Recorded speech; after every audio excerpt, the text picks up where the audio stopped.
السلام علیکم ورحمۃ اللہ وبرکاتہ۔ امید کرتی ہوں کہ میرے تمام یوٹیوب فیملی بالکل ٹھیک ہوں گے، اور الحمدللہ میں بھی بالکل ٹھیک ہوں، اور میری دعا ہے کہ آپ سب جہاں بھی رہیں خوش رہیں، آباد رہیں، ہنستے رہیں، مسکراتے رہیں۔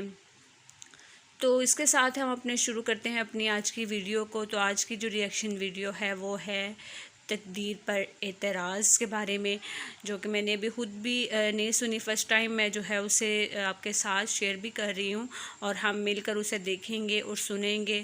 وہ جو ویڈیو ہے وہ ہے مفتی طارق مسعود صاحب کی، جو کہ مولانا ہیں اور ایک بہت بڑے اسکالر بھی ہیں، اور ان کی میں پہلے بھی کافی ویڈیو جو ہے ان کی میں دیکھ چکی ہوں، جو ان کا انداز بیان بھی بہت اچھا ہے اور سمجھانے کا طریقہ بھی بہت اچھا ہے۔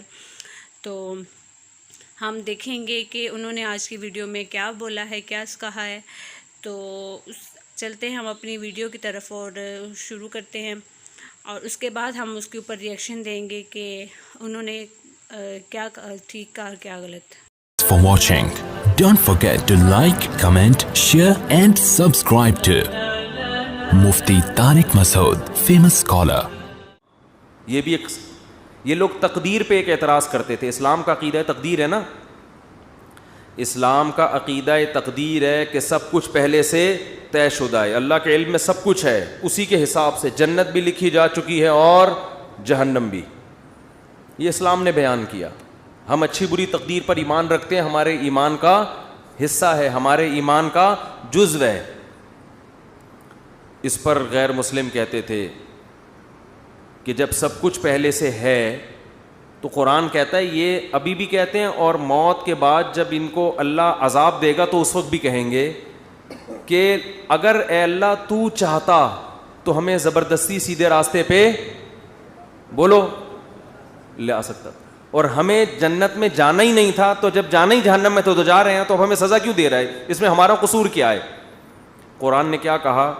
قل هل عندکم من علم فتخرجوه لنا، تمہیں پہلے سے یہ علم تھا کہ تم نے جہنم میں جانا ہے؟ اگر تھا تو لے آؤ۔ جواب سمجھ میں آیا؟ یہ جواب نہیں، یہ قرآن سوال کر رہا ہے جس کا اب تک جواب، یہ میں اس کو ذرا آسان انداز میں سمجھاتا ہوں۔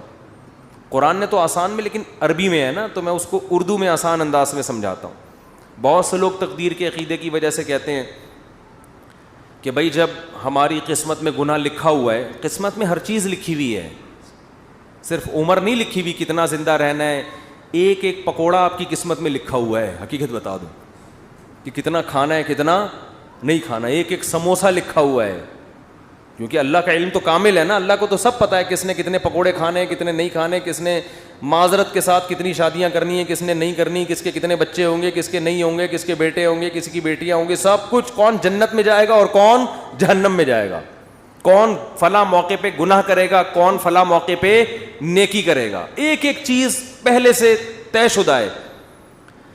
یہاں لوگ سوال پوچھتے ہیں کہ جب پہلے سے طے شدہ ہے تو ہم تو اسی کے حساب سے گناہ کر رہے ہیں نا، تو ہمیں اس پہ سزا کیوں ملتی ہے؟ سمجھ میں آ رہی ہے بات کہ نہیں آ رہی ہے؟ تو اس کا قرآن کیا کہتا ہے کہ طے شدہ ہے مگر تمہیں پتہ نہیں ہے۔ تم تو یہ سوچ کے کر رہی ہوتی ہے نا، اپنے پورے اختیار سے، اپنے مکمل اختیار سے ایک جرم تم کر رہے ہوتے ہو۔ دیکھو کسی کو پہلے سے پتہ ہو کہ میں نے فلاں موقع پہ فلاں بج کے اتنے منٹ پر چوری کرنی ہے، پہلے سے پتہ ہے کہ اللہ نے میری تقدیر میں یہ بولو نا لکھا ہوا ہے۔ اب آپ کو پتہ ہے یار تقدیر کبھی ٹلتی نہیں ہے، ہفتے کے دن دوپہر 2:03 پر میری تقدیر میں لکھا ہے کہ میں مسجد سے چپل چوری کروں گا۔ آپ جاؤ 2:03 پہ مسجد سے چپل چوری کرو، اللہ جب آپ کو قیامت کے دن پکڑے سزا دے چوری پہ، تو آپ کہنا اللہ مجھے پہلے سے پتہ تھا، میری تقدیر میں لکھا ہوا تھا، میں نے لوح محفوظ دیکھ لی تھی، تو اللہ آپ کو سزا نہیں دے گا، کیونکہ اللہ نے خود کہا ہے کہ لوح محفوظ میں جو چیز لکھی ہوئی ہے وہ چینج نہیں ہو سکتا۔ اللہ میں تو مجبور تھا، مجھے پتہ تھا، میں نہیں بھی کرتا تو مجھے تقدیر کھینچ کے لاتی اور میں چپل چوری کرتا، لیکن آپ کو پہلے سے پتہ نہیں ہوتا۔ جب پتہ نہیں ہوتا تو آپ اپنے اختیار سے کر رہے ہوتے ہیں۔ سمجھ میں آ رہی ہے بات؟ اپنے اختیار سے جا رہے ہوتے ہیں، اپنے اختیار سے چپل چوری کر رہے ہوتے ہیں، اپنے اختیار سے پکڑے جاتے ہیں۔ اس کی مثال اور آسان کر کے, ایک دن کیا ہوا, زید نے بکر کا قتل کر دیا. زید نے کیا کیا؟ بکر کو قتل کر دیا. ہفتے کے دن 2:03 پہ آپ نے زید کو پکڑ لیا, بیٹا تو نے بکر کو قتل کیا ہے, ہم تجھے کیا کریں گے؟ قتل کریں گے سزا کے طور پر. زید کہتا ہے دیکھو بکر کی تو عمر اتنی تھی, بکر نے اس سے زیادہ زندہ نہیں رہنا تھا. ہمیں پتہ ہے ہر آدمی کی عمر پہلے سے طے شدہ ہے, تو زید نے تو اتنے ہی سال زندہ رہنا تھا. حدیث میں آتا ہے ماں کے پیٹ میں جب بچہ ہوتا ہے تو پہلے سے فرشتہ لکھ کے چلا جاتا ہے کتنے عرصے کے لیے زندہ رہے گا یہ. تو اس نے تو ہفتے کے دن 2:03 پہ مرنا تھا, اس سے زیادہ ہی اس نے زندہ نہیں رہنا تھا. بتاؤ سچ کہہ رہا ہوں؟ آپ کہیں گے بھائی بالکل سچ کہہ رہا ہے. لیکن آپ اس بیس پہ زید کو چھوڑ دو گے؟ آپ بولو گے کہ یہ بات اللہ کو پتہ تھی, کسی اللہ کے علاوہ کسی کو پتہ نہیں تھی. تیری نظر میں تو وہ ابھی زندہ رہنے والا تھا, تو نے تو اپنے اختیار سے جا کے اس کو 2:03 پہ قتل. یہ تو قتل کے بعد پتہ چلا ہے کہ اس نے زندہ رہنا تھا, تجھے تھوڑی پتہ تھا. اگر زید کی سمجھ میں یہ دلیل نہ آئے نا اور کہے نہیں نہیں نہیں میں نے تو مارنا ہی تھا, تو آپ زید کو بولے ٹھیک ہے پھر ہم تجھے قتل کرتے ہیں. اور جب تیرے وارثین آ کے پوچھیں کہ کیوں مارا, تو ہم کہیں گے اس لیے کہ اس کی عمر اتنی ہی تھی, اس نے اس دن اتنے پہ مرنا ہی تھا. یہ دلیل زید اپنے خلاف کبھی بھی نہیں مانے گا, دوسرے کے خلاف مانے گا. تو اللہ فرماتے ہیں کہ تم جو دلیل اپنے خلاف نہیں مان رہے, دوسرے کے خلاف کیسے مان رہے ہو, اور میرے خلاف کیسے مان رہے ہو؟ کیونکہ جب انسان گناہ کرتا ہے تقدیر میں تو لکھا ہوا ہوتا ہے, مگر لکھے سے پہلے اس کو نہیں پتا ہوتا کہ یہ لکھا ہوا ہے. کرنے سے پہلے وہ اپنے اختیار سے کر رہا ہوتا ہے, اسی پہ اس کو قیامت کے دن سزا ملے گی. اور جب سزا ملے گی تو وہ کہے گا اللہ تو لکھا ہوا تھا. اللہ کہے گا ہل عندکم من علم, پہلے سے پتا تھا کہ لکھا ہوا ہے. اور اگر اب بھی کسی کے سمجھ میں نہ آئے تو پھر ہر چیز لکھی ہوئی ہے نا, صرف گناہ تھوڑی, کھانا پینا بھی لکھا ہوا ہے. صبح ناشتہ چھوڑ دو, آپ صبح کا ناشتہ چھوڑ دو. بیگم پراٹھا بنا کے لائی, چائے بنا کے لائی, نہیں کھاؤ. بیگم لکھا ہوا ہوگا تو حلق میں اترے گا. بیگم کہے گی کم بخت,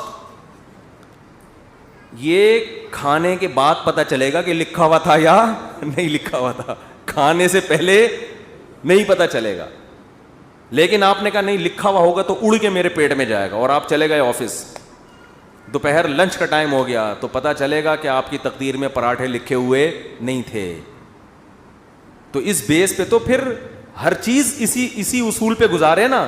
دنیا میں پیسے بھی نہیں کمائے کہ لکھے ہوئے ہوں گے تو مل جائیں گے, نہیں لکھے ہوئے ہوں گے تو نہیں ملیں گے. ٹرک آ رہا ہے اس کے سامنے آ کے کھڑا ہو جائے, بھائی تقدیر میں لکھا ہوا ہے کہ اس نے مجھے اسٹیکر بنانا ہے. کراچی میں جو ٹرک ہے نا وہ کچلتے نہیں ہیں, اسٹیکر بناتے ہیں. اتنے بھاری بھاری ٹرک ہوتے ہیں, ان کے ٹائر کے نیچے اللہ نہ کرے کوئی بندہ آ جائے, لاش بھی نہیں ملتی اس کی. تو اب ٹرک کے سامنے آ جاؤ ہے بھائی, اور بولو بھائی لکھا ہوا ہوگا تو مروں گا. اور واقعی جس کی تقدیر میں نہیں لکھا ہوا ہوتا ٹرک کے سامنے آگے بھی مرتا نہیں ہے, کچھ ہو جاتا ہے کچھ نہ کچھ, لیکن آپ کبھی ٹرک کے سامنے نہیں آتے. تو جو آدمی زنا کر رہا ہے, یار تقدیر میں لکھا ہوا ہوگا تو بچ جاؤں گا, نہیں لکھا ہوا ہوگا تو اس کو بولو تو ٹرک کے سامنے بھی آ جا, تقدیر میں لکھا ہوا ہوگا تو مرے گا, نہیں لکھا ہوا ہوگا تو نہیں مرے گا. ہمیں پہلے کچھ نہیں پتا, اسی پر امتحان ہے, آزمائش اسی پر ہے. اللہ کو تو پتا ہے سب کچھ, ہمیں نہیں بتا. اگر ہمیں بتا دیتا پھر آزمائش ختم, پھر ہم نہ زندگی کی فکر کرتے نہ کھانے کی فکر کرتے. میں بیٹھا رہتا بھائی بیگم مجھے آج پتا, میں نے لوح محفوظ میں جھانک کے دیکھا ہے کہ میری تقدیر میں 4 شادیاں. پراٹھوں سے زیادہ مزے کی مثال کون سی ہے؟ میری تقدیر میں یہ 4 لکھی ہوئی ہیں, مجھے رشتہ تلاش کرنے کی ضرورت نہیں ہے. اور واقعی کچھ لوگوں کی تقدیر میں لکھی ہوئی ہوتی ہیں, وہ نہیں بھی کر رہے ہوتے پھر بھی ہو جاتی. پنجاب میں ایک بہت بڑے بزرگ ہیں, نام نہیں بتاؤں گا, تو وہ 4 ہیں ان کی ماشاءاللہ. میں نے کہا بھائی یہ کیسے؟ انہوں نے کہا جو بیوہ ہوتی ہے نا محلے میں, لوگ زبردستی ان کے کھاتے میں لا کے ڈال دیتے ہیں, زبردستی ان کے کھاتے میں لا کے ڈال دیتے ہیں. حضرت آپ پاؤں پکڑتے ہیں, حضرت وہ بیچارے کر لیتے ہیں, نہیں چاہتے ہوئے بھی کر لیتے ہیں. تو دیکھو یہاں لوگوں کو مل نہیں رہی, اور جن کی تقدیر میں لکھی ہوئی ہے زبردستی ان کے کھاتے میں لا کے ڈالی جا رہی ہیں. تو شکر ہے 4 سے زیادہ کی اجازت نہیں ہے, ورنہ پنجاب کی ساری بیوائیں اور مطلقہ ان کے کھاتے میں. بڑے نیک ہیں وہ بزرگ, بہت نیک ہیں. تو اس لیے قرآن یہاں بھی بجائے آپ کا سوال کا جواب دینے کے نا کہ تقدیر میں لکھا ہوا ہے, قرآن آپ سے سوال کر لیتا ہے الٹا.